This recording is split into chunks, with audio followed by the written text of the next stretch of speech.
Kenyataan berikutnya, ini kenyataan Pak. Saya sampai saat ini belum pernah mendapati satu orang Habib yang menjadi aktif di Muhammadiyah, belum pernah. Di Persis juga belum pernah. Hampir semua di NU semua. Nah, itu kenyataan Pak, kenyataan. Bapak-bapak kalau pernah mendengar di Muhammadiyah dulu ada namanya Habib Khirzin.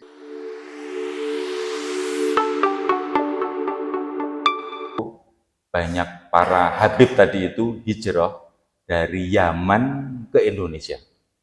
Mereka mendakwahkan Islam, bahkan bapak-bapak kalau perhatikan Wali Songo itu siapa-siapa?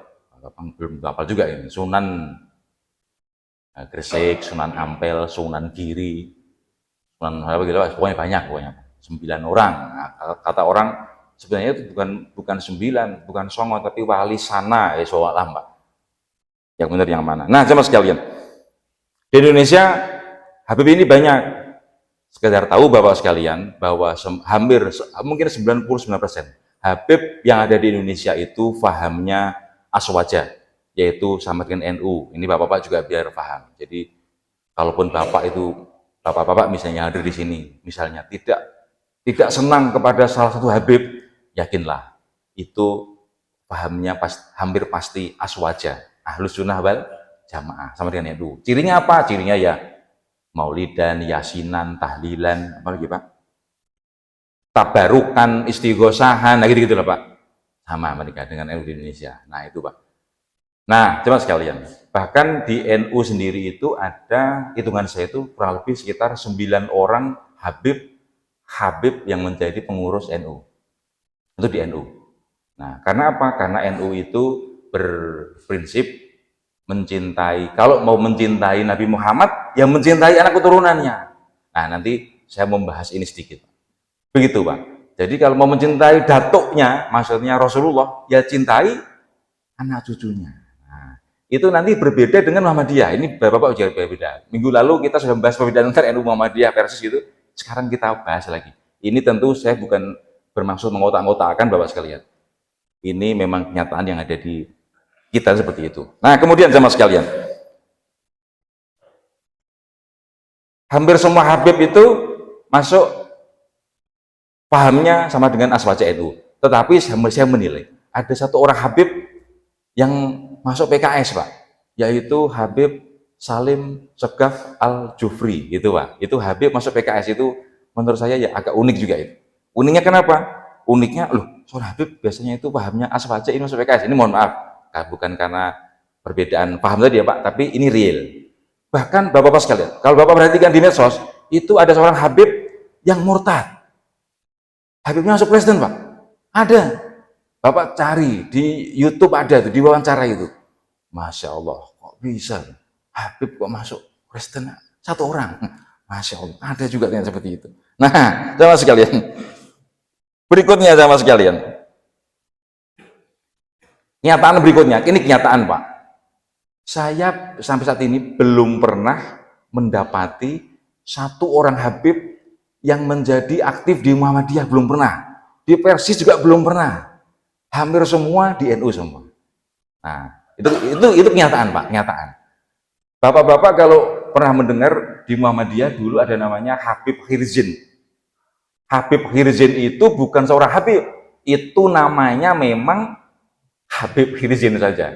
Dulu pernah membuat heboh karena Profesor Dr. Habib Khirzin ini pergi ke Israel waktu itu Pak, tahun 2000, sudah lama Pak, tahun 2000-an itu. Bikin heboh Pak itu dulu.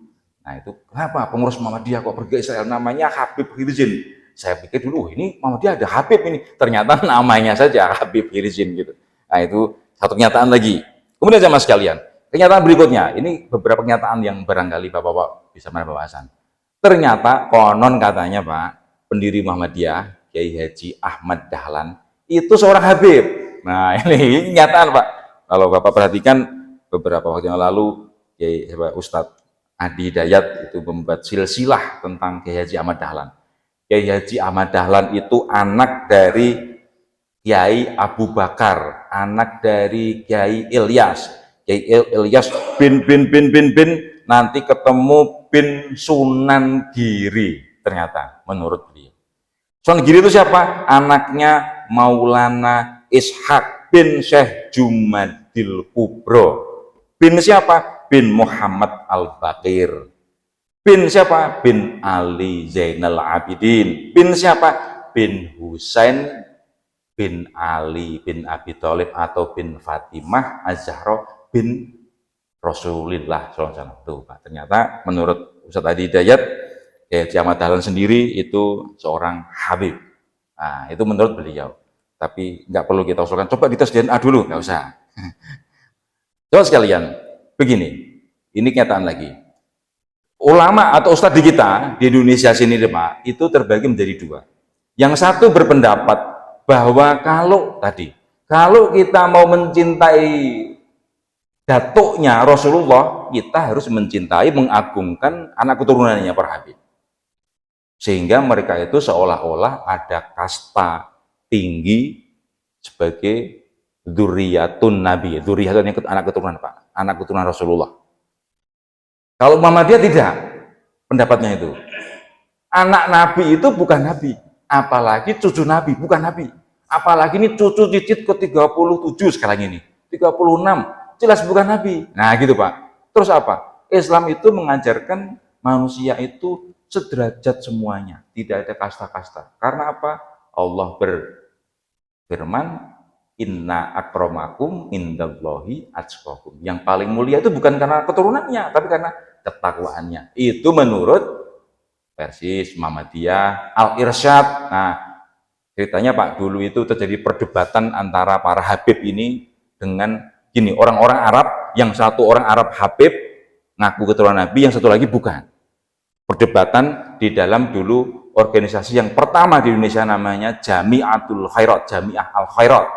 Itu perdebatan sampai panjang, memanas, akhirnya yang Arab non Habib memisahkan diri, membuat organisasi baru namanya Al-Irsyad. Nah, Bapak-bapak juga biar tahu sejarahnya itu. Tokohnya itu Asy'arqati. Syekh Asy'arqati itu orang Arab tetapi bukan dari Habib. Mereka berpendapat manusia itu semuanya sama, tidak ada tingkat-tingkatannya. Tapi yang mengagungkan Habib, wah, Bapak-bapak kalau tahu di kalangan NU itu, Pak, istri saya gitu dulu waktu di pondok cerita, jadi kalau udah Habib datang itu, Pak, salaman itu bukan cuma salim aja, Pak, salim, wah itu bolak-balik ini, Pak, salim ke Habib keturunan Nabi itu kalau salaman itu sampai wah, sajadahnya sorbannya kalau pulang itu diminta rebutan, minumnya kalau habis diminum gitu masih sisa sedikit, rebutan, tabarukan, ini keturunan Nabi, begitu, Pak. Jadi mereka mengagungkan, mencintai sampai sejauh itu. Nah, mungkin kalau di sini agak jarang. Dalilnya apa? Kok mereka itu mengagungkan Nabi? Ada dalilnya juga. Bapak-bapak nanti saya buka di surat Asy-Syura ayat 23. Qul la as'alukum alaihi ajrun illal mawaddata fil qurba. Qul, katakanlah wahai Muhammad, la as'alukum alaihi ajra. Aku tidak meminta kepada kalian atas seruanku itu ajro, upah. Aku tidak minta upah dengan seruanku agama Islam ini. Tetapi apa? Illa, kecuali al-mawaddata. Mawaddah dia kasih sayang. Kalau bapak menikahkan putra yang kan semoga menjadi sakinah, mawaddah itu kasih sayang. Fil qurba, di dalam kekerabatanku. Nah itu Pak, itu dalilnya itu.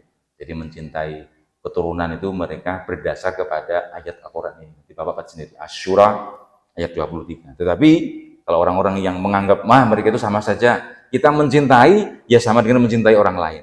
Apalagi kita semua itu adalah anak keturunan Nabi Adam alaihissalam. Nah, teman sekalian, insya Allah minggu depan masih kita bahas lagi karena ini menarik, Pak.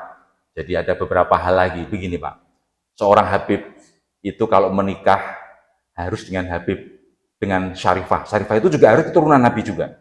Tidak boleh seorang Habib itu menikah dengan kita, itu nggak boleh.